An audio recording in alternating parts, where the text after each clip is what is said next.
El año pasado, eso sí, en tierra derecha, como se dice. Ya, básicamente por la frecuencia de aparición, vamos a hablar de pancreatitis aguda. Entonces, aquí está, ¿cierto? El páncreas, recuerden que es un órgano. ¿Dónde está? ¿Dónde está ubicado el páncreas, chicos? ¿Se acuerdan o no se acuerdan? ¿Alguien se acuerda? ¿O nadie se acuerda? Nadie se acuerda, ya, el páncreas ¿El es un órgano. estómago? ¿Qué pasó?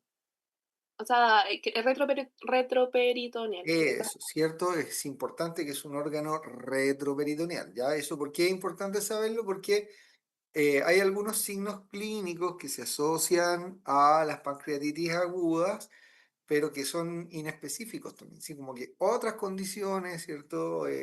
Otras causas de hemorragia o de colecciones de sangre retroperitoneal también nos pueden dar el Great Turner, por ejemplo, ¿ya? Y lo mismo con el Cullen, aunque no es derivado de lo retroperitoneal, pero también son inespecíficos, ¿ya?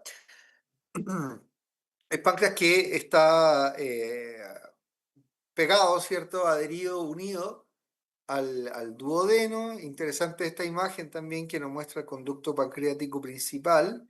Y ven la relación anatómica aquí que se establece entre ese conducto pancreático principal y el colédoco, ¿ok? Si ustedes se fijan aquí, se juntan y desembocan juntos en la papila duodenal, y eso es importante porque a veces por problemas de litiasis podríamos tener obstrucción del flujo de ambos, ¿ok?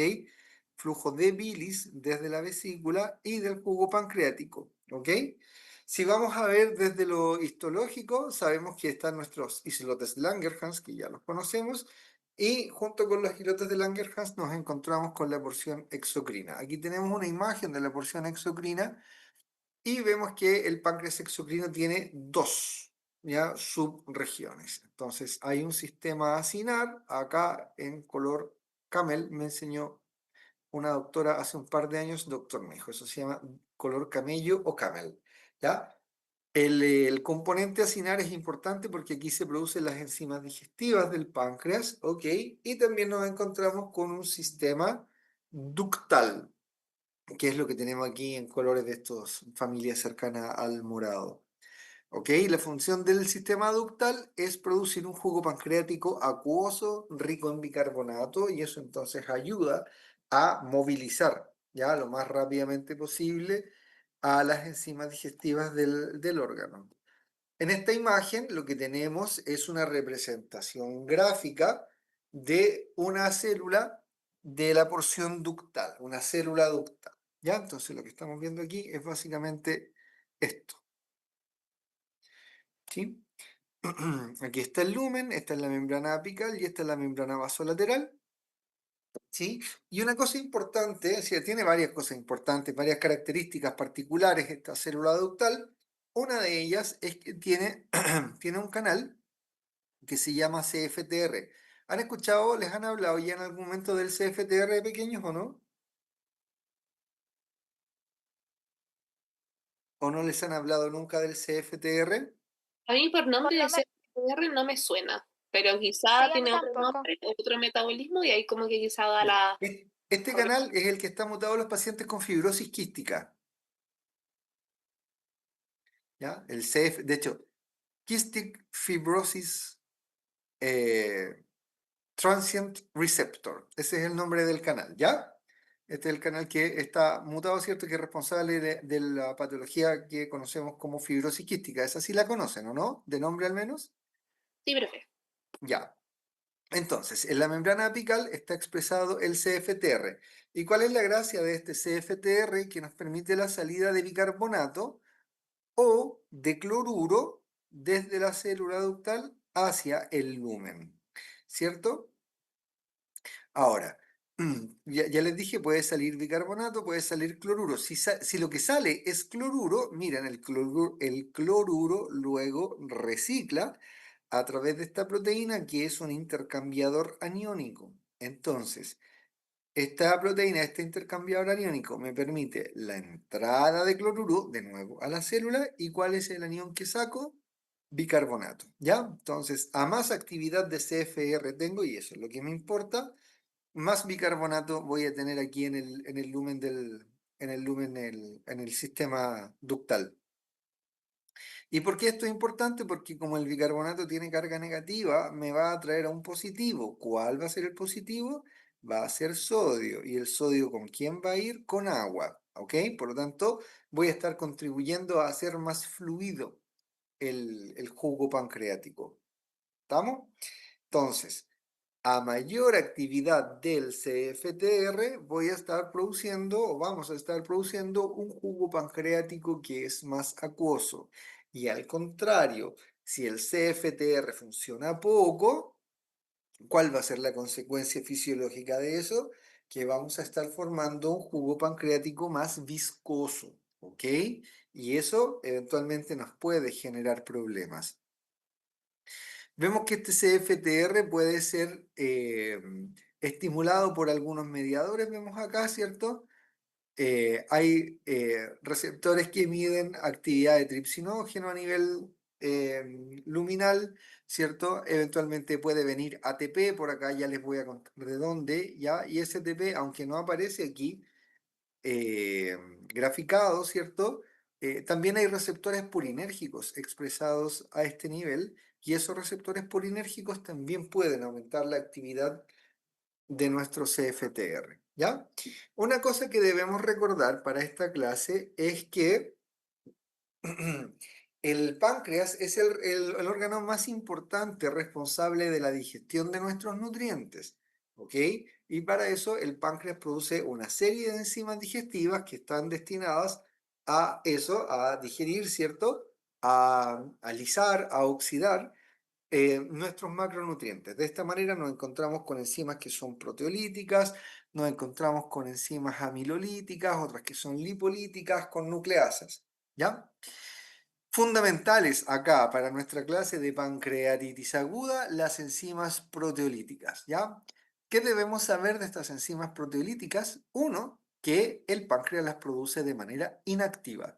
Entonces, el páncreas no produce tripsina, chicos. El páncreas, y eso ustedes lo saben de fisiología probablemente, lo que el páncreas produce es tripsinógeno, ¿ok?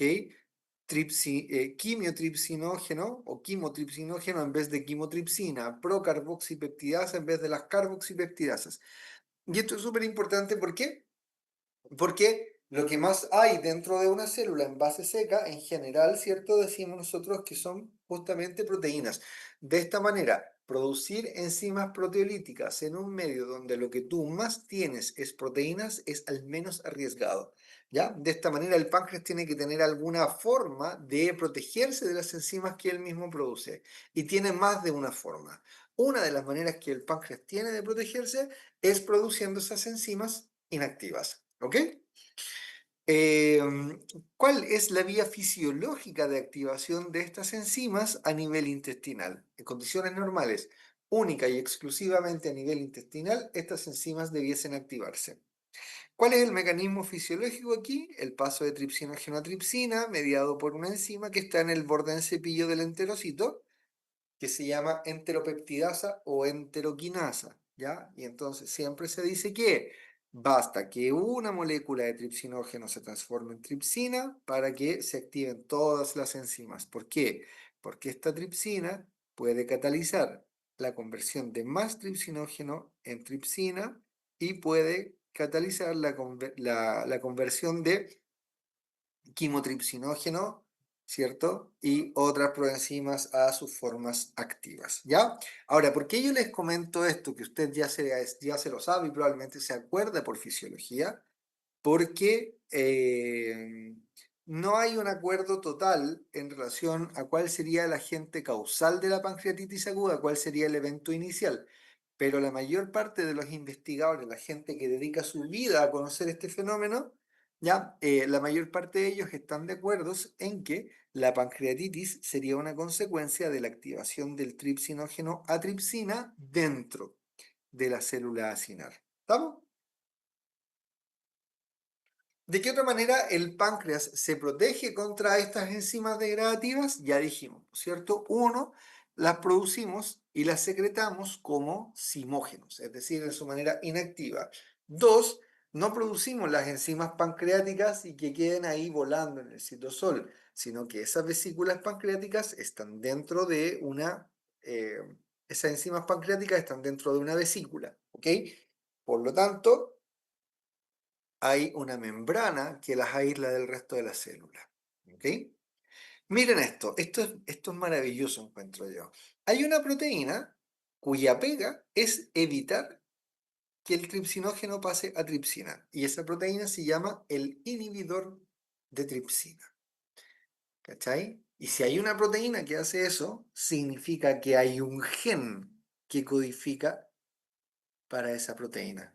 Y esto yo lo encuentro así como total, porque si tú lo pensáis, que haya un gen cuya única función sea evitar el paso de tripsinógeno a tripsina, eso te dice que esa cuestión lleva millones y millones de años ahí, ¿cachai? Es decir, en algún momento la presencia de este gen le confirió a ciertos individuos, ¿ok? Ventajas por sobre los otros. Claro, pues nosotros sabemos que una pancreatitis nos puede matar, ¿cachai? Eso. ¿Qué más les cuento respecto del SPINC1? Es que hoy en día, con la biología molecular y todas estas cosas, hoy en día sabemos que hay variantes alélicas del SPINC1 y hay algunos SPINC1 que funcionan súper bien y otros SPINC1 que funcionan más o menos nomás, ¿ok? Una de las posibilidades que podría explicar por qué ciertas personas tienen una mayor tendencia al desarrollo de pancreatitis aguda podría ser, por ejemplo, que tienen una variante alélica de SPINC1 que hace que no funcione tan bien, ¿ya? Eventualmente, los simógenos, ¿cierto? Y las vesículas, podemos hacer autofagia de ellos, es decir, la célula las puede destruir, ¿ok?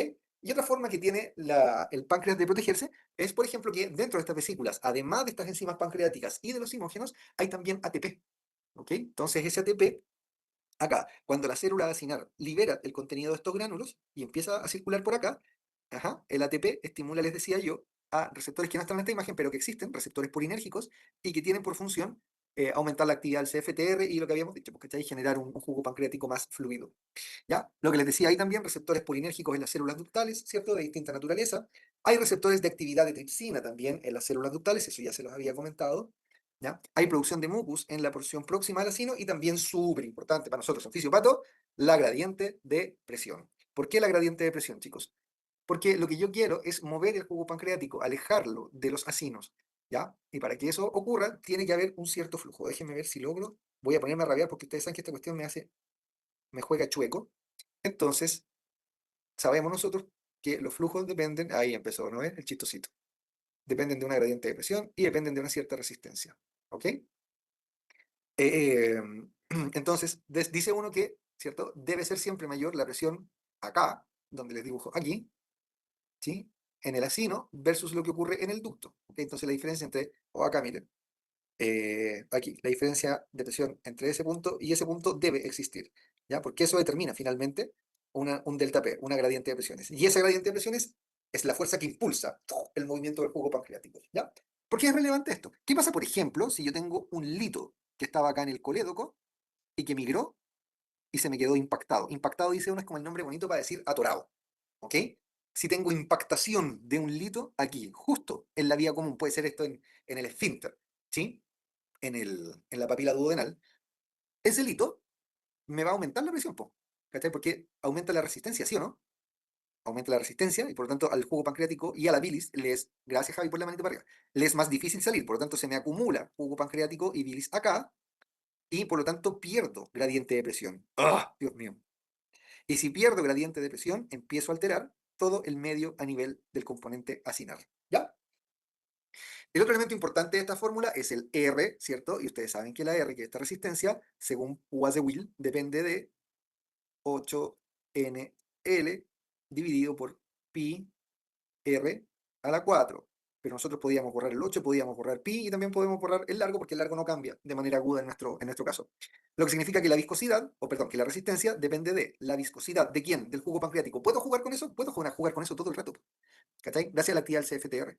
Y depende, ¿cierto?, de un cierto radio, el cual puede modificarse, por ejemplo, por la presencia de un lito en la porción común. ¿Ya?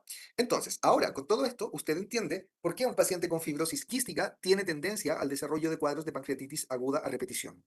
¿Sí? Porque este sujeto, como tiene muy poco, o no tiene nada, o funciona mal, su CFTR, hay más de una posibilidad, ¿cierto? Pero si tengo poca actividad de CFTR, voy a estar generando siempre, a todo evento, este individuo va a estar generando un jugo pancreático viscoso. Y si el jugo pancreático es viscoso, no logro desplazarlo adecuadamente. Y si no logro desplazarlo adecuadamente, empiezan a pasar cosas que se traducen en activación dentro de la célula acinar del tripsinógeno a tripsina y se me gatilla el cuadro. ¿Ya? Por eso por eso el nombre de la enfermedad es fibrosis quística. ¿Estamos? Este canal es súper importante en la mucosa respiratoria para que haya una producción de un mucus que sea fácil de mover. ¿Cachai? Como estos pacientes fallan en eso, ellos producen un moco en el sistema respiratorio que es muy espeso, que es proinflamatorio por sí solo, pero además, como es muy espeso, se facilita mucho el tema de la contaminación y de las infecciones respiratorias. Y estos pacientes, de tanto hacer infecciones respiratorias a repetición, terminan con fibrosis pulmonar. ¿Ok? Y estos pacientes, de tanto hacer pancreatitis a repetición, pasa de la pancreatitis aguda, en el tiempo terminan con pancreatitis crónica. ¿Estamos? Y cuando hay pancreatitis crónica, hay fibrosis, y si hay fibrosis, se me empieza a dilatar el sistema ductal. ¿Me está cachando, no? Estoy expresándome adecuadamente. Y si se me empieza a dilatar el sistema ductal, empiezan a aparecer quistes dentro del órgano. ¿Ok? Y por eso el nombre de la enfermedad, fibrosis quística. Tiene que ver con lo respiratorio y con lo pancreático. ¿Ya? Estamos entonces. Dice, la pancreatitis aguda es una enfermedad entre comillas inflamatoria porque no siempre el páncreas está inflamado. Felizmente, la mayor parte de los pacientes con pancreatitis aguda no tienen un páncreas inflamado. ¿Ya? Pero vamos a quedar con el diagnóstico de pancreatitis aguda. Que además del páncreas puede, tal vez, maybe, en algunos casos, comprometer tejidos, primero vecinos y luego a distancia. La presentación clínica es muy variable y va desde un patrón edematoso a uno necrotizante, ¿cierto? El edematoso obviamente va a ser el más leve, el necrotizante hemorrágico va a ser el más malo, el peor. ¿Ok? En algunos casos tiene una morbimortalidad importante, con inflamación y autodigestión del propio páncreas y de los tejidos cercanos. En este tipo de pacientes, las manifestaciones sistémicas van a tener que ver, por ejemplo, con la gran expresión de inos, ¿cierto? Que va a ir de la mano con mucha producción de óxido nítrico, que genera vasodilatación. Estos pacientes, chicos, la pancreatitis aguda es el clásico ejemplo para hablar del SIRS no infeccioso. ¿Ya? Y estos pacientes pueden estar hiperinflamadísimos, así como haciendo tormenta de citoquinas. ¿Ya? Como todos son mediadores inflamatorios, van a circular y van a pasar por el pulmón, porque el pulmón recibe todo el gasto cardíaco, ¿ok? Esos mediadores inflamatorios van a alterar la barrera hematogaseosa y se nos va a producir el distrés respiratorio agudo. ¿Ok? La nefropatía que tiene que ver con la hipoperfusión y el daño de órganos vecinos que tiene que ver con la presencia de estas enzimas digestivas. ¿Ok? Desde una severidad leve a una severa, valga la redundancia, ¿cierto? Desde una gravedad, desde una, no sé, severidad leve a moderada a severo, hay una etapa 1 donde solamente tenemos daño local del órgano. Edema, ya eventualmente puede haber inflamación, podríamos tener un poquito de necrosis grasa en el mismo páncreas, ¿ok? Podríamos tener necrosis variable de células secretoras del páncreas.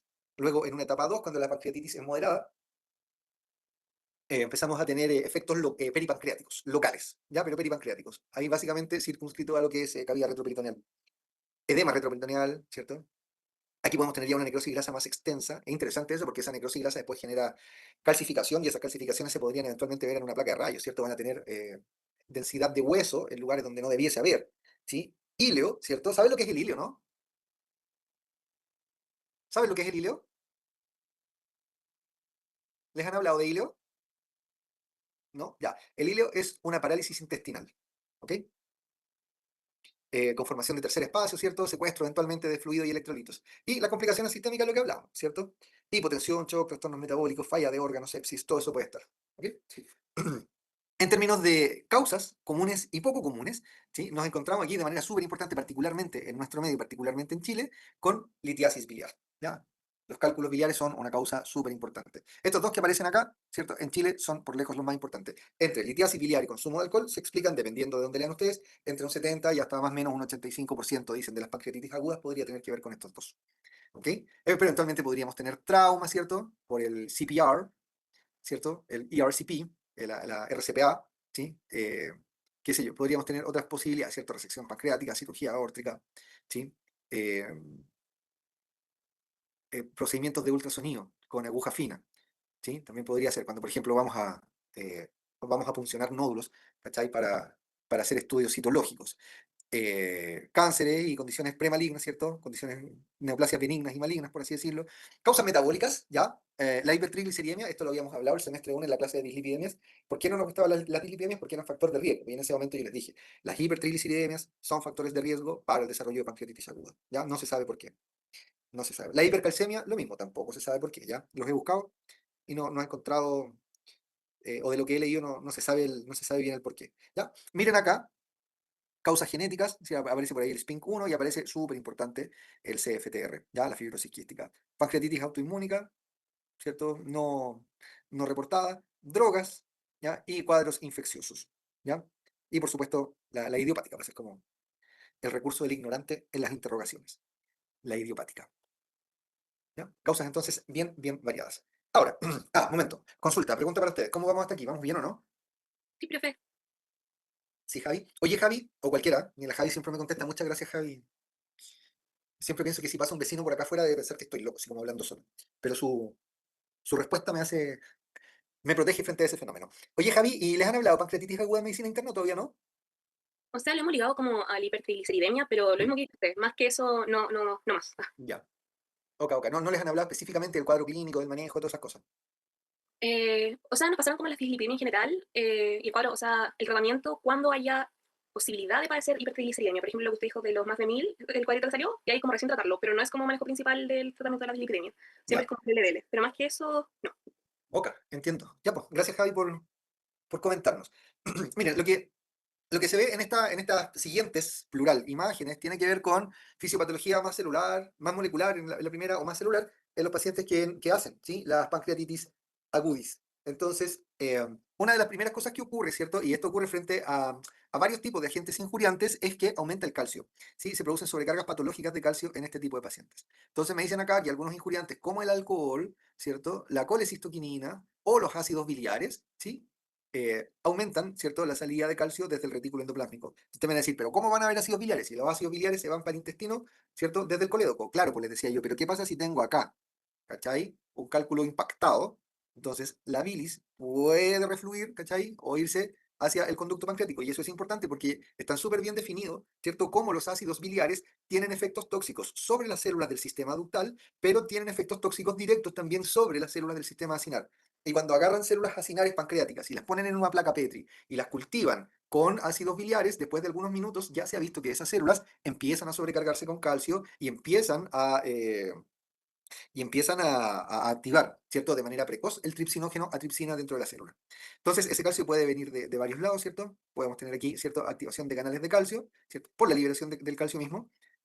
Luego nos encontramos acá con los canales piezo, estos a Gallardo le gustan bastante, yo no sé si se los comentó, ¿sí? Pero cuando aumenta, por ejemplo, la presión dentro del sistema ductal, se nos activan estos canales piezo y a través de ellos también se nos puede meter calcio, ¿ok? El aumento de la sobrecarga con calcio, ustedes saben, favorece la apertura del poro de transición de permeabilidad de la mitocondria. ¿Y eso a qué nos lleva? Eso nos lleva, por una parte, a un agotamiento de ATP, el cual impide el buen funcionamiento de la bomba cerca, por lo tanto no puedo meter el calcio vuelta al retículo, impide, ¿cierto?, el funcionamiento de otras bombas de calcio, por lo tanto no puedo sacar el calcio hacia el líquido extracelular. Y si el agotamiento de ATP es muy intenso, sabemos que las células se nos pueden necrosar, ¿ok? Pero por otro lado, la sobrecarga con calcio favorece la activación prematura, perdón, de tripsinógeno, altera los mecanismos de autofagia, que yo les había comentado que es un mecanismo de protección para la célula acinar, y más encima activa, ¿cierto?, vías metabólicas asociadas a nuestro factor de transcripción NF-κB, que uno usualmente le da roles de tipo proinflamatorio, ¿ya?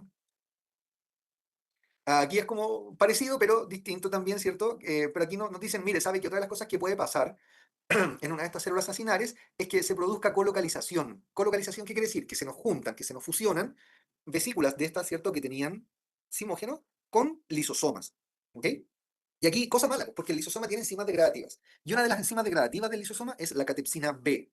Y entonces resulta que esa catepsina B favorece la activación prematura del tripsinógeno. ¿Ok? Entonces aquí se produce la activación prematura del tripsinógeno. Miren, las enzimas degradativas del páncreas ya empezaron a degradar la membrana, ¿cierto?, que delimita esta vesícula y se nos empiezan a escapar las enzimas pancreáticas, ¿cierto? Estas enzimas pancreáticas que van a dañar la mitocondria, van a generar liberación del citocromo C, por lo tanto mayor tendencia a la apoptosis, ¿ok?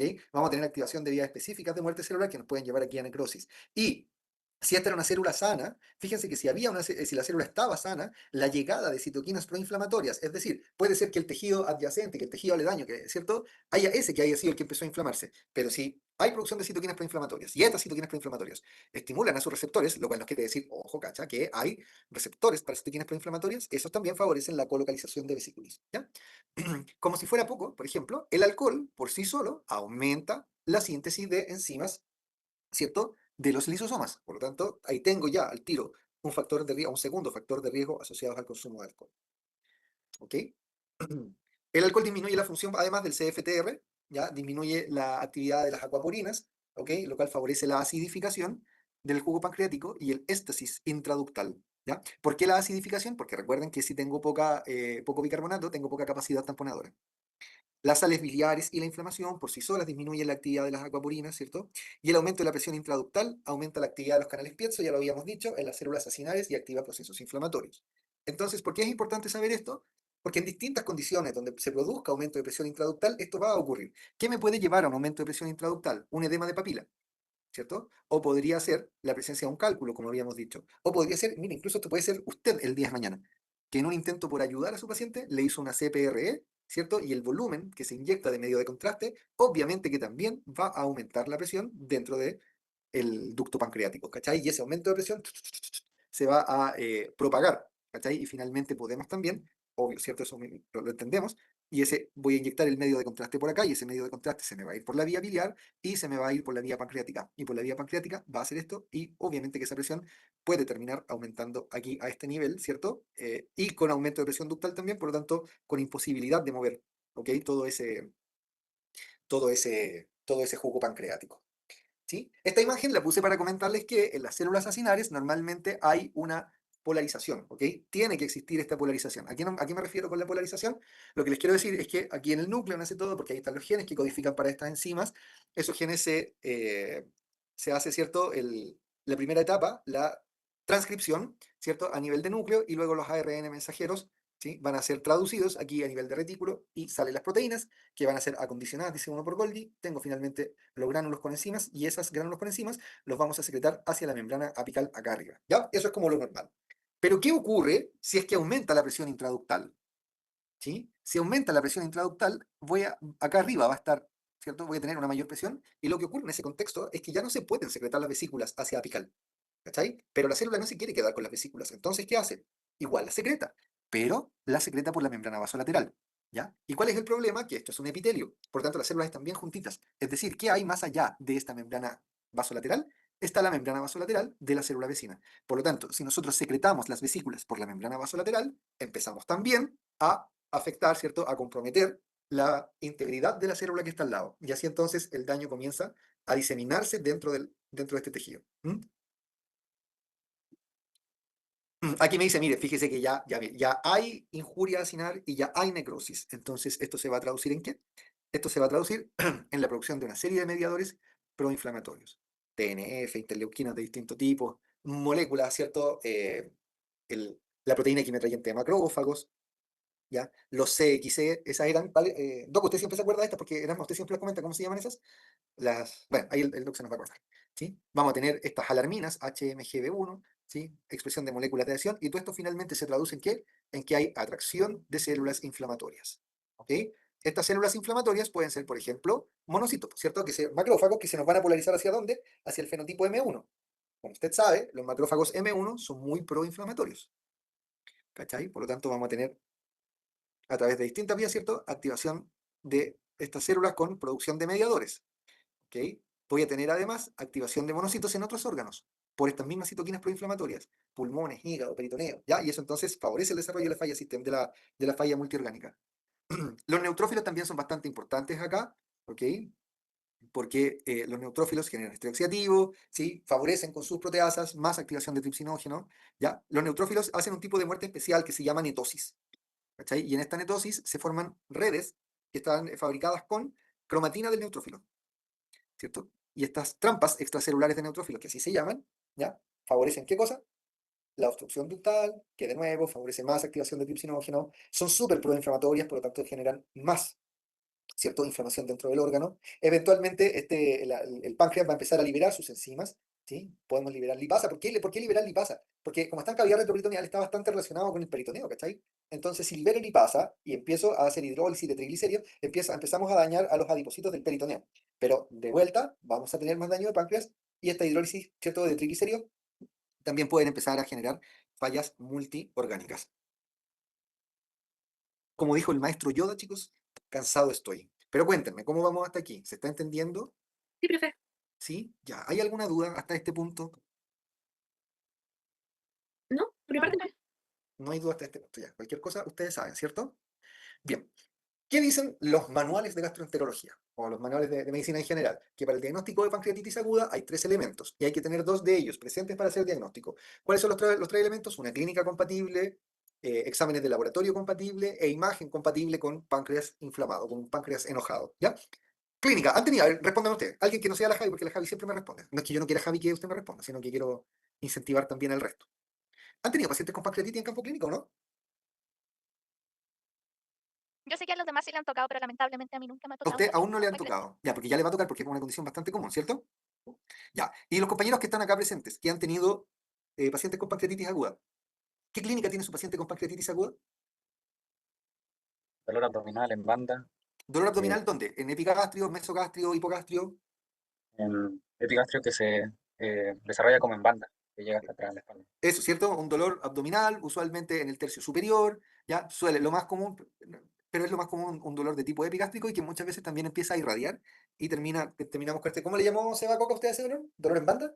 ¿En banda me dijeron? Eso, dolor en banda, dolor en cinturón, a veces le llaman también dolor en faja, ¿ok? Y eso es como lo más común, ¿cierto? Eso es como lo más común, ¿ya? Anorexia está presente, pero no está presente en todos, ¿ya? Estos pacientes, como la persona no cacha bien qué le pasa, le duele un poco la guata, qué sé yo, como que igual sigue comiendo, ¿sí? A veces pueden llegar pacientes que llevan días con dolor de guata y siguen comiendo y comen y vomitan. Una, una colega, una colega hace un par de meses estuvo 2 semanas con dolor de guata. 2 semanas con dolor de guata, irradiado al dorso, fue hasta traumatólogo, porque pensó que tenía algo en la espalda, no sé, una hernia, alguna cuestión, ¿cachai? Y el médico le pidió una resonancia de columna. Se hizo su resonancia de columna y salió limpiecita, no era nada ahí, pero el dolor seguía. Ya no cedía, no respondía bien a analgésico y toda la cosa. Y terminó en UCI por su pancreatitis ella. Felizmente está bien ahora y todo, ¿cachai? Pero, ¿ya? Entonces, la anorexia no, la ausencia de anorexia, ahí está, lo digo así, no nos descarta ya la presencia de pancreatitis. Náuseas, vómitos, los ruidos hidroaéreos disminuidos, ¿cierto? Eso asociado ya a que estamos caminando hacia el híleo. Fiebre, resistencia muscular, bla, bla, bla, bla, bla, bla, bla. Y si ustedes miran con atención, ¿cierto? Se van a dar cuenta que este cuadro no es chileno, porque dice enfermedad de la vía biliar en un 30% de los casos, ¿ya? Que en Chile es mucho más, ¿ya? Es muy, muy común, ¿sí? Historia de alcoholismo dice ahí también 50%. Ya, eso es lo primero, ¿ya? Entonces, lo que más hay, ya ustedes lo saben, lo han visto, el dolor abdominal. Ictericia, también es interesante la ictericia, ¿saben? Porque como muchos de estos casos tienen que ver con enfermedad de vía biliar, en el paciente coexiste la pancreatitis y la colestasia, ¿ok? Y asociado a la colestasia se producen aumentos de bilirrubina, ¿ok? Que generan entonces ictericia. Como es muy común en Chile, de nuevo, el tema de los litiasis biliares, ¿ya? Lo que decía el doc en el caso clínico, sean súper cuidadosos con el examen físico, ¿ya? Miren las escleras, miren las mucosas, ¿cierto? Vayan a buscar, porque ahí eso nos puede orientar mucho en relación al origen del cuadro. Ya, estos dos siempre aparecen como signos asociados a pancreatitis aguda, pero son re poco comunes. Doc Rossi anda por ahí, estará por ahí, mi doc. Yo lo invoqué y no me contestó. Ya, No me dais tiempo para responder, te he escuchado todo. ando apurón. La MSP era la proteína quimotáctico monocitos, pero no te quise interrumpir. Ya. Ya decimos el MSP y el CX.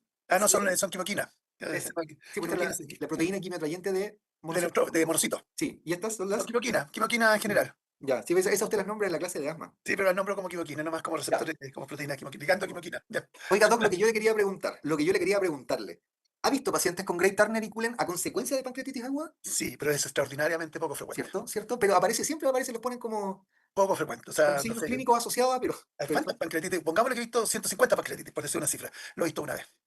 ya, Sí, muy sí, poco frecuente. para que Y cuando se ven son pancreatitis habitualmente muy graves. O muy sea, graves, exacto. ocupando los criterios de Baltasar D o E, o sea, son las más graves de todas. ¿Ya? O sea que Eso. es poco frecuente, pero se ve, se puede ver. Ya, y volvemos a lo que tantas veces les he dado jugo yo, sensibilidades y especificidades. Si el paciente tiene Gray Turner o tiene Cullen o ambos, podría ser otras cosas. Sí, hay varios diferenciales además de la pancreatitis para explicarlo. Y como estamos diciendo, ¿cierto? La ausencia de ellos tampoco nos descarta. ¿Por qué se produce el Gray Turner, chicos? Gray Turner. Esta es consecuencia de hematoma retroperitoneal, ¿ya? Creo que. ¿Qué creo? Tienes que No, decir no iba a hematoma decir lo mismo, retroperitoneal. que era un hematoma retroperitoneal. Eso. Y otras causas de retroperitoneal también nos cuentan. Y el Cullen, ¿cierto? Que tiene que ver con este hematoma periumbilical. ¿Ya? Eso. La bioquímica clínica, ay, son tan llorones los médicos humanos con esto. No hay un gold standard, ayúdenme, soy un médico indefenso. Doc, le cuento algo. La prueba más pulenta, la mejor prueba en medicina veterinaria para el diagnóstico de pancreatitis aguda, tiene una sensibilidad diagnóstica del 80%. Y eso es lo que nosotros consideramos así como el gold standard y contra eso se comparan las otras pruebas. Ya, chicos, amilasa y lipasa aumentadas 3 por, así como que se llegan a tener sensibilidad diagnóstica de 95%, incluso más, ¿ok? Así que son súper buenas sus pruebas, pues déjense de andar lloriqueando por ahí. Amilasa, 3 veces el nivel superior, hace sospechar pancreatitis. Ya se eleva rapidito, 6 a 12 horas posterior al inicio del cuadro, y se mantiene alta por 3 a 5 días. ¿Ya? Ojo que la prueba, porque estas son pruebas inmunológicas, ¿cierto? El anticuerpo que me detecta la amilasa no diferencia entre amilasa salival y amilasa pancreática, por lo tanto, ¿cierto? Un valor elevado no necesariamente me dice que es pancreatitis, porque podrían haber otras condiciones que me hagan aumentar la amilasa salival en sangre y entonces igual la prueba va a reaccionar. La lipasa, en cambio, es más específica, pero no es indicativo de gravedad, ¿ya? Sube antes que la amilasa y dura más tiempo. Esa es como la mejor, ¿ya? No en todos los centros tienen los dos. A veces en los centros, como esta es más específica, a veces en algunos lados tienen solamente lipasa, ¿ya? Ahí tienen que saber usted, obviamente, el día de mañana, el lugar donde estén trabajando. La relación entre ambas también nos puede ayudar, ¿cierto? Mayor a 2, por ejemplo, sugiere, se asocia más a pancreatitis alcohólica, ¿ya? Y esto yo lo vengo comentando hace algunos años ya, eh, se descubrió que el páncreas no produce un único tipo de tripsinógeno, sino que hay varios. Y hay uno específico que es el tripsinógeno 2 que aumenta en orina, ¿ok? En pacientes con pancreatitis aguda. Y en algunos lugares, así como que habían hecho pruebas, esto era en Canadá, ¿sí? Que comentaban que habían hecho pruebas y el aumento de tripsinógeno 2 en orina tenía una sensibilidad tan buena como la amilasa y lipasa en su conjunto, ¿ya? Es decir, bastante bueno. ¿Ya? De nuevo, yo no he sabido al menos de hospitales públicos donde lo ocupen. Doc, ¿usted lo ocupa? ¿Sabe de la existencia de este tripsinógeno 2 allá en el hospital? Pero no lo tenemos. O sea, en general, ¿sabes lo que pasa? Puede ser un comentario cortito. Lo que pasa es que estos pacientes todos se tienen que ir con imágenes, con escáner. Entonces, Sí. muchas veces uno tiene el laboratorio, tiene el cuadro clínico y la imagen. Entonces, habitualmente es raro que se escape una pancreatitis, Mm. que se escape sin diagnóstico. O sea, obviamente existen diagnósticos diferenciales, pero con las tres cosas es muy poco posible que se escape. Entonces, Cierto. Ya, pero sí, recuerden, no son necesarias las tres no, cosas. no, claro, pero habitualmente se hacen las tres Dos cosas. de ¿No? las tres, claro. Y aquí Claro. justamente íbamos a hablar de la imagen. Yo sabía que iba a hacer este comentario usted, Doc, y por eso yo puse esta diapo, que la imagen dice muy usado, pero no siempre necesario. Pero chicos, escúchenme, ¿necesario para qué? Para hacer el diagnóstico, porque con 2 de 3 estamos. Pero las imágenes son fundamentales para establecer pronóstico para el paciente, ¿ya? Ahí sí que son súper importantes las imágenes. Puede ser ultrasonido. El ultrasonido, ¿cuándo se porta bien? Cuando hay clínica sugerente de litiasis biliar, ¿cierto? Si tengo ictericia, por ejemplo, si tengo acolia, ¿ya? Si tengo una diarrea con un patrón de esteatorrea, ¿ok? Puedo pensar que tengo un lito, ¿cachai? Que me está obstruyendo de manera importante el paso de bilis. Ahí así como que el ultrasonido de hígado y de vías biliares es mandatorio, ¿ya? Porque eso además, después ya les voy a comentar por qué, ¿sí? Porque, o se lo digo al tiro, porque eso además puede tener implicancia diagnóstica y terapéutica, ¿ya? Por el paciente va a ser candidato para un CPRE. Tomografía computarizada para todo paciente que no muestre signos de mejoría a las 48 horas, ¿ya? Después de un tratamiento conservador. Es lo que decíamos, ¿ya? Sí es importante para el diagnóstico. Y aquí hay una escala, que es la escala de Baltasar, desde un A, B, C, D y hasta un E, ¿cierto? Donde lo más favorable para el paciente es el A, ¿ya? Que implica, si ustedes se fijan, que tengo un páncreas normal, pues. Páncreas normal, tamaño normal, bien definido, contornos regulares, refuerzo homogéneo. Está maravilloso ese páncreas. ¿Qué nos dice que está inflamado? Nada. Sin embargo, tenía el paciente con pancreatitis, ¿ya? Y de ahí hasta 2 o más colecciones de líquido o de gas, cachense, podríamos tener un proceso medio enfisematoso en el páncreas o en retroperitoneo, ¿ya? Y entonces esto se asocia a pronóstico y se asocia a mortalidad, ¿ya? Doc, ¿algo que comentar aquí? O hasta este punto, siempre le pregunto y ahora no le había preguntado nada. No, en general ahora se hace reír al escáner. O sea, es raro que uno tenga una pancreatitis sin que haga un escáner. Muy raro. ¿A las leves también? También están así, es que se le hace casi Ya. todo. porque es un criterio de gravedad. Entonces, en el fondo, hay pacientes que están con clínica relativamente estable, pero tienen un grado de necrosis alto. Entonces, al final, por el factor pronóstico, Mm, se genera, yo diría, es muy raro actualmente que uno una pancreatitis no haga escáner. Es muy raro. ya. Y aquí en Chile también hay que considerar que muchas, es una pregunta a nivel poblacional, causa de pancreatitis, entonces van a decir, por ejemplo, en otros países que la más frecuente es alcohólica, etcétera, pero aquí en Chile es litiásica, y para la litiasis es imprescindible, o sea, yo sé que la eco sirve mucho, pero en un contexto de pancreatitis, de la escáner no hay cómo despintarlo, no hay cómo sacarlo. Yo sé que no es para viabilidad no es lo óptimo, pero es muy raro que no se le haga un escáner actualmente, muy raro. Mm. Sí, Yo no sé, para la vía biliar el eco es muy bueno porque es el mejor, eco sí, te no, permite indicar, chicos, si es que hay dilatación de sí, pero no ve colelos, si es páncreas, que hay entonces dilatación de pero no ve páncreas, testículos. entonces, Claro, exactamente. y Pero para la como para necrosis, pensar en el proceso obstructivo, sí. ¿cachai?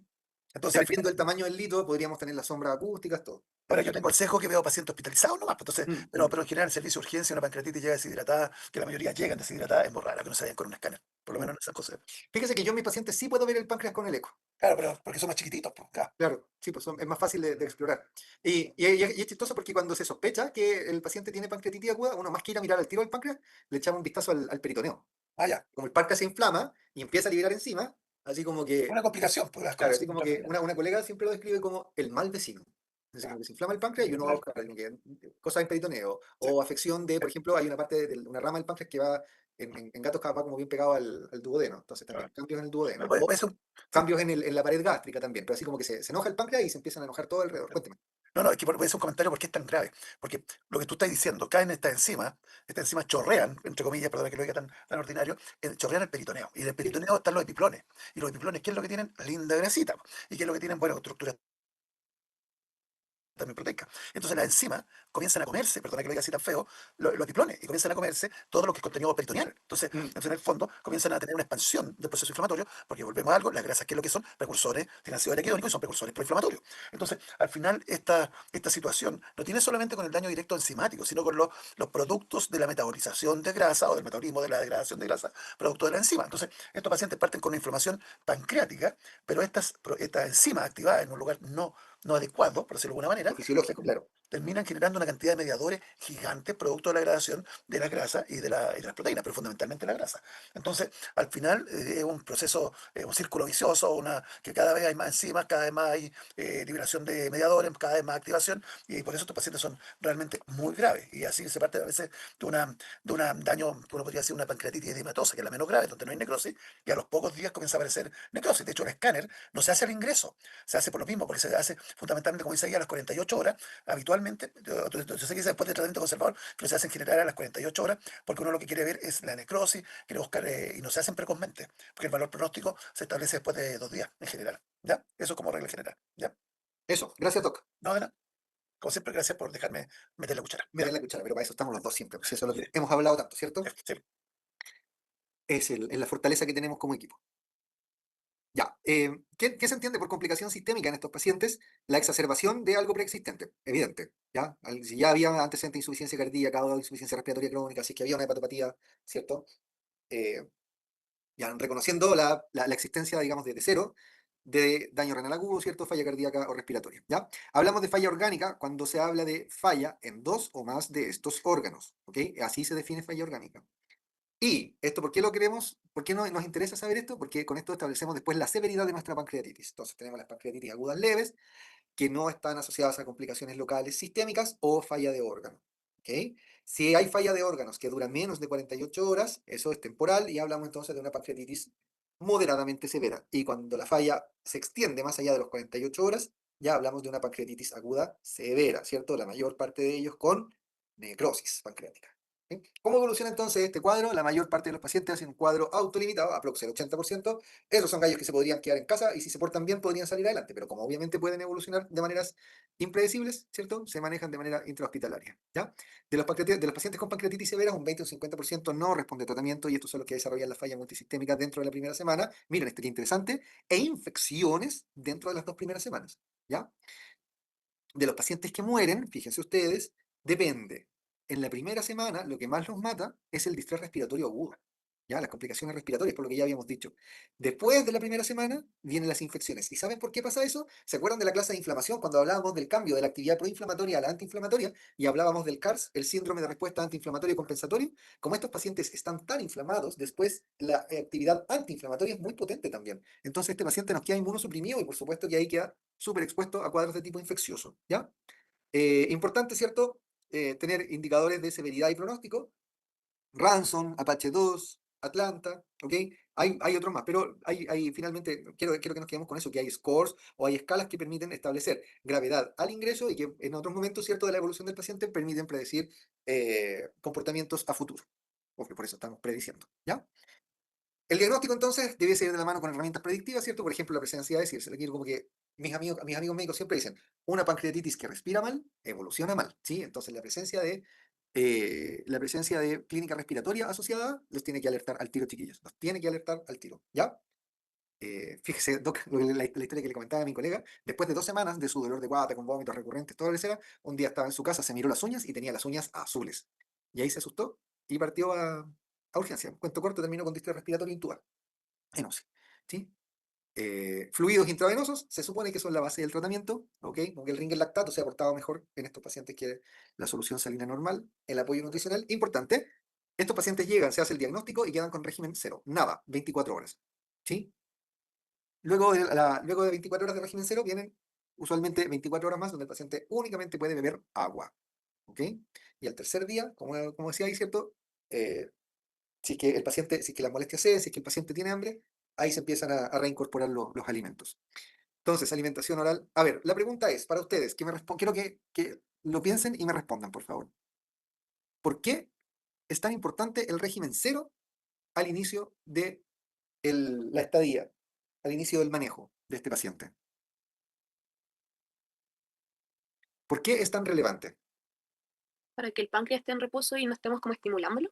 Muy bien, Javiera, es justamente eso, ¿cierto? Cada vez que la persona come y llegan nutrientes al intestino delgado, el intestino delgado produce sus hormonas secretina y colecistoquinina, y la colecistoquinina estimula, vía indirecta por nervio vago, es lo más importante, estimula la producción de enzimas pancreáticas. ¿Y qué es lo que nos está provocando el problema? Justamente las pinches enzimas pancreáticas, ¿ok? Por lo tanto, si la persona, por eso es fome que la persona esté en casa, ¿cachai? Muchos días, porque va a estar comiendo y va a estar estimulando y voy a estar eh, dándole el elemento gatillante que está generando el daño, ¿ya? Pero muy bien. En caso que no lo tolere, ¿cierto? Al tercer o quinto día se sugiere tubo de alimentación enteral. Ahí la indicación es que quede ¿cierto? Más distal del duodeno para evitarnos la producción de las hormonas estas del sistema digestivo. ¿Ya? Obviamente, nutrición parenteral total es la última opción y esa queda para pacientes que están conectados a ventilación mecánica. Analgesia es súper importante porque duele mucho, dicen, ¿ok? Narcóticos, no narcóticos, ¿sí? Identificación y manejo etiológico después de los 3 primeros días. Colecistectomía, si es que hay presencia de litis ciliar. Cesación del hábito tabáquico y del consumo de alcohol, si es que están presentes. La CPRE, ¿conocen CPRE o no, chicos? La colangiopancreatografía retrógrada endoscópica. Yo lo acabo de escuchar. Por Claro. primera vez. Ya, mira. eh, yo Aquí en pensé que Chile, cortito, aquí en Chile también le dicen ERCP en inglés. oh, Sí. en Chile, mira cómo dicen. No, te cuento porque habitualmente los cirujanos no hablan de colangiopancreatectomía Colangiopancreatografía. endoscópica retrógrada, dicen ERCP, que es la sigla en inglés. Sí, la ERCP. conozco como el ERCP, como dice el ¿Viste? protocolo. Ah, ya, pero ¿sabes qué es, Javi, o no? Sí, Ya, Sí, es sí, una por eso te decía, endoscopia. ERCP, ya Ya, sabes. sí, ya, antes que yo iba a mostrar porque tengo una foto de eso en la clase de litiasis biliar, pero si ya la conoce, ERCP. Entonces me gusta el CPR. ¿Ya? Antibióticos. Adivinen, no hay evidencia de beneficios claros. ¿Ya? Por tanto, no debiese ir como parte del manejo inicial.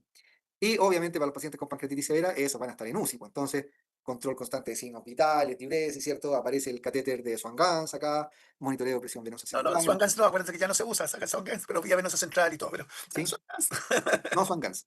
que ya no se ocupa, ya. Líneas arteriales, ¿ya? Chicos, estos son pacientes que pueden estar meses en UCI, ya, con lavados peritoneales. Son re complicados también para los kinesiólogos, porque si hacen maniobras que aumenten la presión intraabdominal, ¿sí? Eventualmente podrías tener paso de este líquido superinflamatorio hacia el tórax, ¿ok? Entonces, los complica mucho también a ellos, ¿ya? Pero son pacientes que eh, pueden ser muy complejos de manejar. Eso era lo que les quería comentar. Doctor Rossi, ¿alguna última cosa para decir?